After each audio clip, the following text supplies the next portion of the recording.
The Gunslinger versus Wolves of the Cala. Fight! Welcome to Book Battles.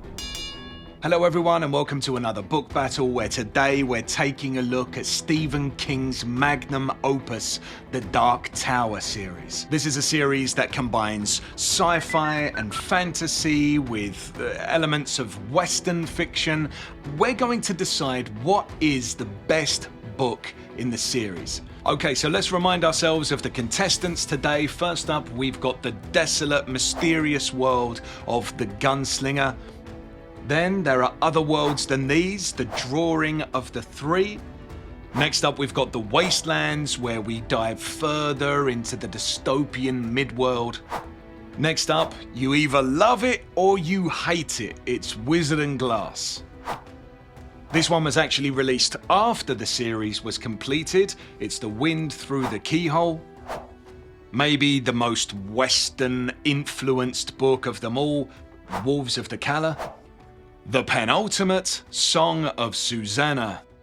And then finally, the Dark Tower itself. In this video, I'm going to be talking about all 8 of the books in the series, including The Wind Through the Keyhole, which was obviously published after the series was initially released. And there's going to be spoilers. I'm going to be talking about some of the events in the book. So if you haven't seen, or if you haven't read the books already, I would definitely recommend that you go no further. Okay, so let's put these books into the randomizer and find out who is going to be facing who in the first round of the tournament. Okay, so in the first round, we've got the Gunslinger versus Wizard and Glass. Then we've got Wolves of the Cala versus the Wastelands. Then we've got the Drawing of the Three versus Song of Susanna. And then finally, the Dark Tower versus The Wind Through the Keyhole. By the way, before anyone gets all annoyed and everything like that, these are just my opinions, right? You might think that this book is better than that book. This is just a little bit of a laugh, isn't it? It's just a little bit of a laugh. So if you find yourself just getting so enraged that your favourite book got knocked out in the first round, don't forget to comment and let me know why you're annoyed. And while you're at it, like and subscribe.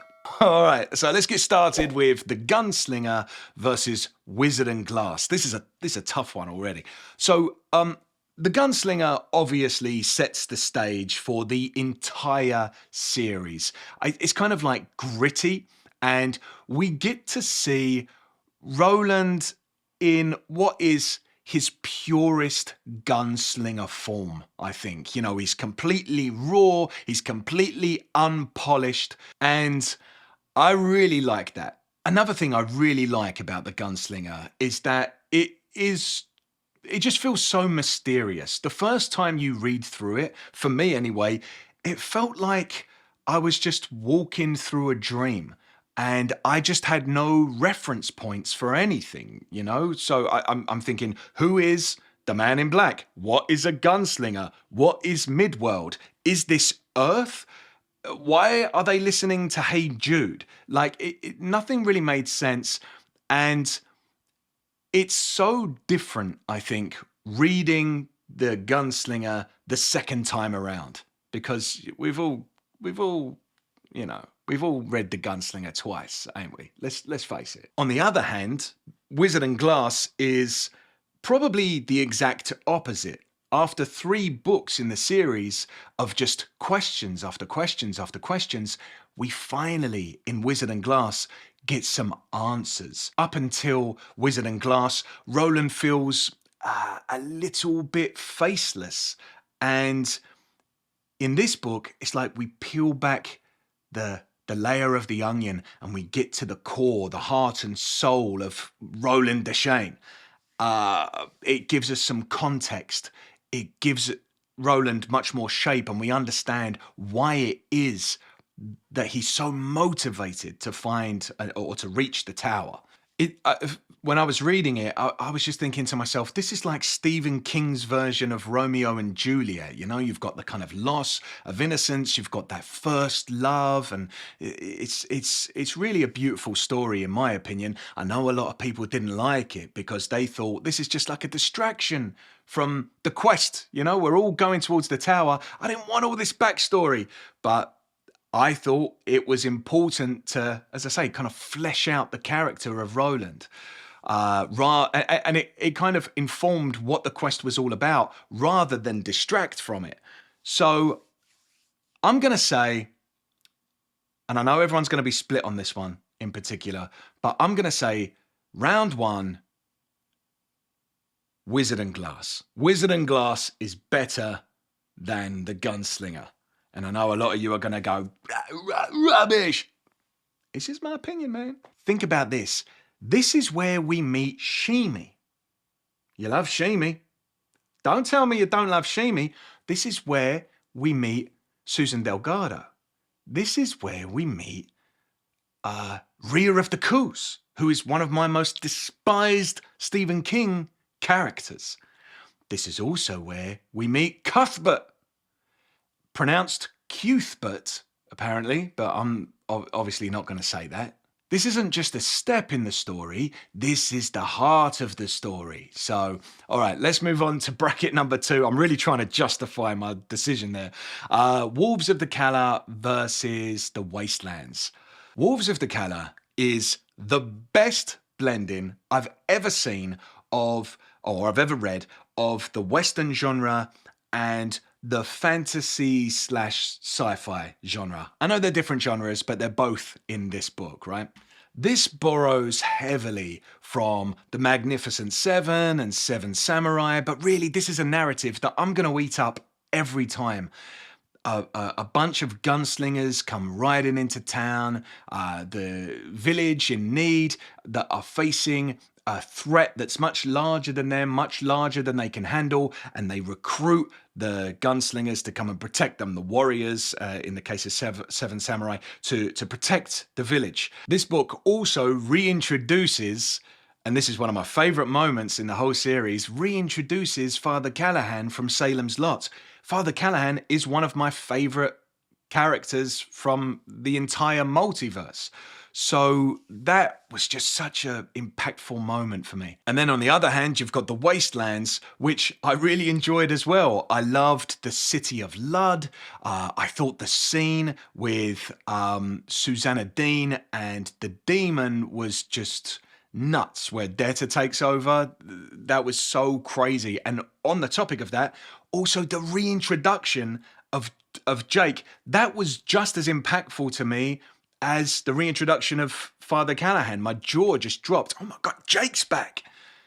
I really liked that a lot. Some of my favorite scenes actually came before Jake came back to Midworld, where he was back in New York and living with his family. He's taking tests and stuff like that, and he's learning about Charlie the Choo Choo, Blaine the Mono. Blaine is a pain.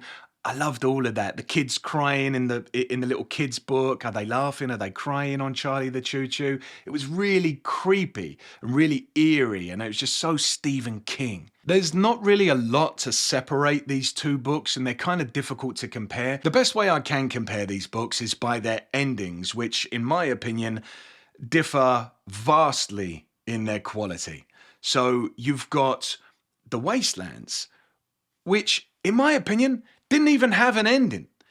In place of an ending, it had an apology letter from the author. Like, I don't know verbatim what he said, but it was something along the lines of, you know, writing's hard and sometimes the muse can't find you and you just run out of steam and you just can't think of an ending. But don't worry, folks, because Roland and the quartet will be back. And then he just waited for years before releasing the next book. So that to me is properly cheeky. Don't release a book until you got the ending, you know? I really didn't like that at all. On the other hand, you've got Wolves of the Cala, which I know, again, this is a little bit divisive and some people loved it, some people hated it. I was in the camp that loved it when Father Callahan realizes that he's a fictional character and that he's been created in a book called Salem's Lot, written by Stephen King. That just blew the whole series wide open for me, and really that felt like the moment where the the whole series took on a new shape and started to move in a direction. And both endings were really weird, but for me, Wolves of the Cala was the best kind of weird. So for this round, I'm going to have to go with Wolves of the Cala. Next up, we've got The Drawing of the Three versus Song of Susanna. This is quite a hard choice, is it? I don't know. Let's think about it. So The Drawing of the Three is where the Dark Tower series properly begins, I think. You know, the Gunslinger was like this weird, dreamlike thing, but then it took on a proper narrative form, I think, with The Drawing of the Three. The idea of physical doors that can take you into different times and different universes is just so cool to me. And one of my favorite scenes in the entire series, it might be my favorite scene or my favorite section in the entire series, I'm not sure, is the introduction of Eddie Dean, where we find him on the plane and he is like a drug mule, right? And Roland kind of enters into his body and is seeing the world through his eyes, and Eddie Dean is kind of like whacked out a little bit, and he's sort of conscious that someone is in control, or that he can hear voices. He can hear the voices of Roland. Roland's telling him, you know, watch out for the army women who are like the air attendants, right? Then Roland knows that in order to survive, he needs to help Eddie get off of the plane and get through something called customs, which he doesn't fully understand. All of that stuff is just fantastic. They're banging on the door. Eddie's like, all right, just wait a minute. And then he's in a phenomenal. And then later when Eddie goes to meet with the, what's his name? Andolini and Balazar. And he has that big shootout, and his brother's taken out, and all that. Yeah, this is some of Stephen King's best stuff, maybe. This is also the introduction of Susanna Dean, or Odetta/Detta in this book. You've got like the lobstrosities. Yeah, really good, really good. Song of Susanna is also really great because it gives us a lot of information and lore, especially in the scenes where Susanna is speaking with Mia. All of those scenes were really interesting to me as we kind of delved deeper into what everything means, and we start getting answers to the questions that we've had for so long. And also, this book has one of the most original scenes in any book I've ever read, and that is the introduction. And again, it's a heavy spoiler, so you know, if you've made it this far, you've probably read the series already. The introduction of Stephen King in the books, where Roland and Eddie Dean meet with Stephen King, and Stephen King talks about his writing process, and there's this beautiful blending of fiction and reality, of what it means to be captured by the muse, and about the writing process. It's really great. And what's really impressive about it is that it easily could have been messed up. Like, Stephen King could have been really self-congratulatory. I knew I wouldn't be able to say that word first time. Why did I go back to it? You know what I'm saying. Self-congratulatory. And he could have been patting himself on the back. We'll just say that. But he isn't. He's actually self-deprecating, and it's really funny. It's weird and wacky, and he could have dropped the ball there, but I think it was just handled in a really great way. So comparing these books, they're excellent for different reasons, but I think because of the section that has Eddie Dean, the introduction of Eddie Dean, and that scene on the plane, and then facing off with Balazar and his goons, I think that gives it the edge. So for this round, the winner is The Drawing of the Three. Next up, we've got The Dark Tower versus The Wind Through the Keyhole. So if the last round was maybe the most difficult choice so far, this round is the easiest choice so far. So The Dark Tower has so many memorable moments that I will always think back to, I think. Over the course of my reading life, I think I'll always think about the final book and the final scenes of The Dark Tower. If you saw my really long review and reaction to The Dark Tower that I brought out last week, you would have seen me sitting in front of this camera crying like a little boy. And that's good because I read to feel emotions. I want to empathize with the characters, and clearly I did. But I know that it is a very controversial book. The ending, some people hated, and I definitely see why. Some people loved it and thought it was perfect. I'm kind of in the middle. I liked the ending. I'll say that. But there were little ingredients that I feel like could have been added in just to make it perfect for me. But overall, I did like the ending. And then on the other hand, you've got The Wind Through the Keyhole, which is basically a story about Roland telling a story about a time that he told a kid a story. And the story is a fairy tale. And I hate fairy tales. Never liked them. Didn't even like them when I was a kid. So this for me is like nightmare juice. I hated this book. And it really got me worried. Because reading this book, I was thinking, oh no, which direction are we taking it? I realized it came out after the series. So for a lot of people that read The Dark Tower when it originally came out, it must have been so nice to be able to go back and just hang out with Roland for a little while and hang out with the quartet. But honestly, I read it as book, I think it was listed as book 4.5. So I read it as part of the series. It didn't work for me. I just hated it. Easily my worst book in the whole series. Just one of the worst books I read last year. So anyway, with that in mind, I think it's very obvious who I'm going to choose as the winner. It's The Wind Through the Keyhole. Only joking. The Dark Tower. The Dark Tower makes it to the next round, and this is where things get interesting in the semi-final. All right, first up, we've got Wizard and Glass versus Wolves of the Cala.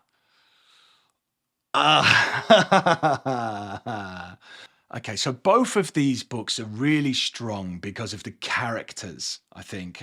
With Wizard and Glass, as I already said, you know, you've got the big coffin hunters and Shimi and Susan Delgado and Cuthbert, and it's really fantastic. And it gives us a deep dive into Roland's history. But I do feel as though Wolves of the Cala gives us more information, kind of, about the nature of the world, rather than Roland's history, about the nature of Midworld and Endworld and the Tower. And again, it's just got that epic ending with Father Callahan. I also think that Wolves of the Cala maybe was about 200 pages too long. It's a massive, chunky boy. And so, in my opinion, I'm just going to have to give this one to Wolves of the Cala. After I record this video, I might switch back and go, oh, I should have done Wizard and Glass. But just right now, thinking about it, talking about it, I'm going to go with Wolves of the Cala.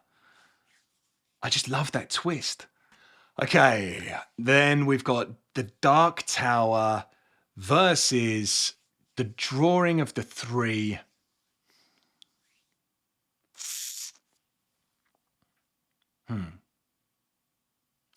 I think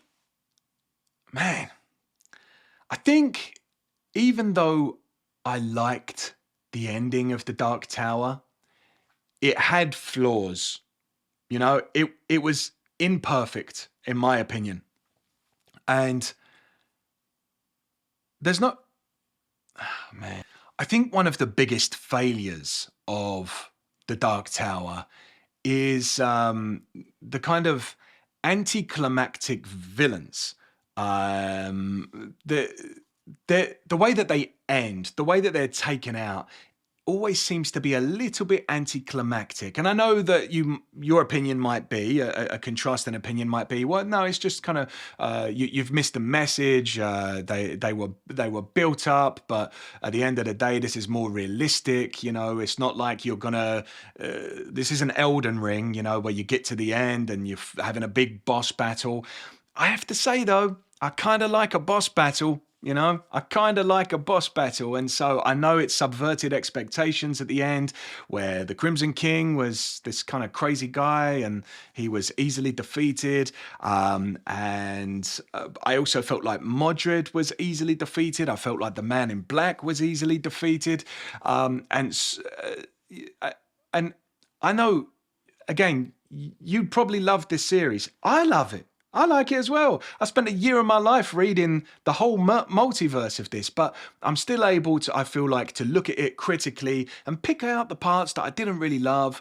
And that is one of the parts that I just didn't really love. Didn't work for me, is that the villains didn't feel like they were powerful enough so that when they were defeated, it felt like an achievement. So for that reason, I'm going to give this round to the drawing of the three. And now we have our finalists. We're going to find out what is my favorite book in the Dark Tower series. Is it Wolves of the Cala? Or is it the drawing of the three? I loved both of them. I loved all of the books except for the Win Through the Keyhole. I hated that. But all of the others, I loved them all. Which is my favorite? Oh, just before I do that, I just want to give a reminder. If you like this concept of a book battle, and you have like a good idea for book battles in the future, whether that's, you know, this author against this author, this series against this series, this book against this book, whatever it is, put it down in the comment section below. And so that you don't miss it, if I ever do cover it, make sure to subscribe and like and all that stuff, you know. Got to sneak it in, ain't I? You know what I mean? I've got to sneak in a little, what do you call it? A little plug. All right, anyway, let's get back to it. In the drawing of the three, we've got the introduction of Eddie Dean and Susanna, and the introduction of the Lobstrosities. The series really starts to take shape. Then there's the showdown with Andalini. Fantastic. And then on the other side, we've got Wolves of the Cala, the Sisters of Ariza, and the Ariza plates. So great. The Wolves themselves, and then Father Callahan finding out that he's a fictional character, that twist that just blew my mind. I think in the drawing of the three, the prisoner section specifically is some of the best stuff I've ever read from Stephen King. Having to make it through customs, Roland just being like a fish out of water, Eddie just reacting to kind of being possessed by this cowboy guy. He has no idea who he is. Thinking that he's done too much, he's taken too much, all of that stuff. It was just phenomenal, and also it felt pure. Do you know what I mean by that? It felt pure, and I got to do it. Eddie Dean is my man. We've got to go with the drawing of the three, and it's drawing of the three. Drawing of the three wins. Drawing of the three wins. So this is the fun part where you get to let me know in the comment section, why am I wrong? Why am I an idiot? The Wind Through the Keyhole was actually the best one. If you enjoyed this book battle and you'd like to see another Stephen King book battle, then you can click up here where I basically compare all of Stephen King's best books, in my opinion, that don't include the Dark Tower books. So we're talking about Salem's Lot, It, The Stand, Pet Sematary, The Shining, and yeah, you can click up there to see it. Thanks so much for watching this video. I really appreciate it, and happy reading.